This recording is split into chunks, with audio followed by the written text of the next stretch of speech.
speaking guitars and gear, let's go through what you actually play. What your main guitars? I use a Fender Custom, Taylor Deluxe Custom, primarily for most of the live shows. And I have other assortment of guitars as well that I sort of. You're not getting out the old gold top as often as I'd abuse. like, though, mate. That's got a great sound. Yeah, I've got a gold top sitting there as well. I pull that every now and then. My main guitar that would be a Taylor Deluxe that I just find I get really nice, round and sonically mean sound out of it. So I use that. And what do you play through? What amp? I use a Mesa Nomad usually. Normally for most live shows. Much going on pedal wise? I use probably the most standards on most pedal boards really. A wah and Jim Dunlop wah. I have You've got your hot cake tremolo. that you like. Yeah, I use a hot cake for kind of more beefier parts. And Greg, what's your drum setup? One rack tom. Two floors usually, one or two depending. Just the pedal mix. Pedal kits and cymbals. Yeah, so just loud and noisy and what's needed for the band, I guess. Yeah. Jesse, what's in your I've always loved Les Paul Customs. Okay. I just think they're a really fat sounding guitar. It's a man's guitar, I guess, if I'm going to use an archaic term. It's heavy, it's uncomfortable after a while, but nothing else sounds like a Les Paul Custom. I used to use Rickenbackers a lot. I just like the way they cut, but they squeal too much on stage when you use the gain through them. So yeah, mainly Gibsons.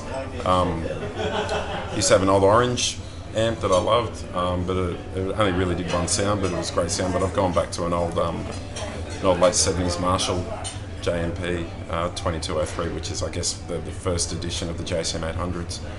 And before prices went berserk, I picked up a Klon Centaur boost pedal.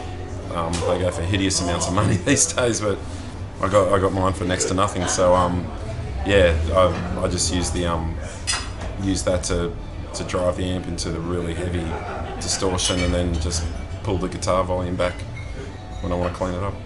Greg, we don't get to speak to as many drummers as guitarists, so there's a track on the album called Cannonball, which begins with a bit of a military style drumming. Have you got like a school band background, or? I did. Through high school, I played, played like school bands and all whatnot, and I think that sort of marching thing just came by accident. I think because we wanted something different to break up the intro, and it was just really empty. I thought, well, what can I do here? So marching stance sound. The way Hayden Buxton mixed that actually sounded quite cool. He put this really thin kind of filter on it, so it was, he compressed it and quite a sharp kind of sound to it. When Jesse brings the songs to the band, I imagine the beats comes to you pretty immediately. But with the intros, the drum intros, is that something you fiddle around with at home, or does that come out of jams? I guess we sort of just jam out the rehearsals, and if it sticks, it sticks. It's up to what everyone sort of thinks.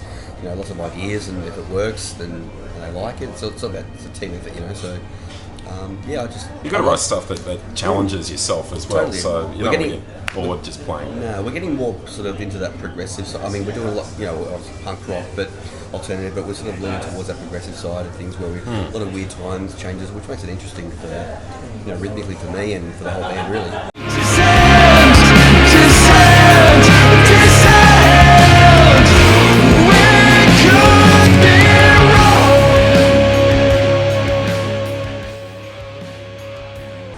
The title track only goes for 45 seconds. Yeah. What's going on there, effect-wise? What did I use on that? I was running through a plexi, so I just got as many fuzz pedals as I could find.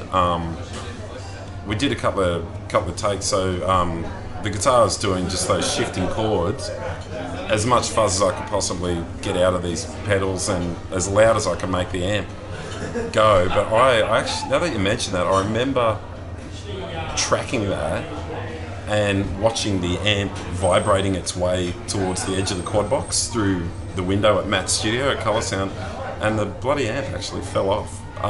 It was shimmying along as I was playing. There was that much kind of, I don't know, mojo vibrato going on. The head actually walked its way off the cab and landed. Sounds like a bit of Atsu. Yeah, a bit of Atsu going on. Nice one. But It's like gaffing that head to your amp, I think. yeah, I've got a yeah. I think we ended up doing that, having to actually gaffer the head to the amp so it can move. I think most of the street was vibrating, and We're a loud band, so yeah. I think there were roadworks in there the week after we'd done that record. So what's the ultimate game plan for the band? Well, we're obviously releasing, the album, which is out now. Touring it, basically getting it out under as many people's noses as possible. More clips, more touring, more recordings. For us, it's about playing live. It's what we thrive on and what we love, and working together as a unit. So we'll be looking at a tour to support the album launch. Once that's the right time, hopefully in a few months. All right, guys. Thanks for your time. Thank you. Thanks, Greg. Cheers. Appreciate it.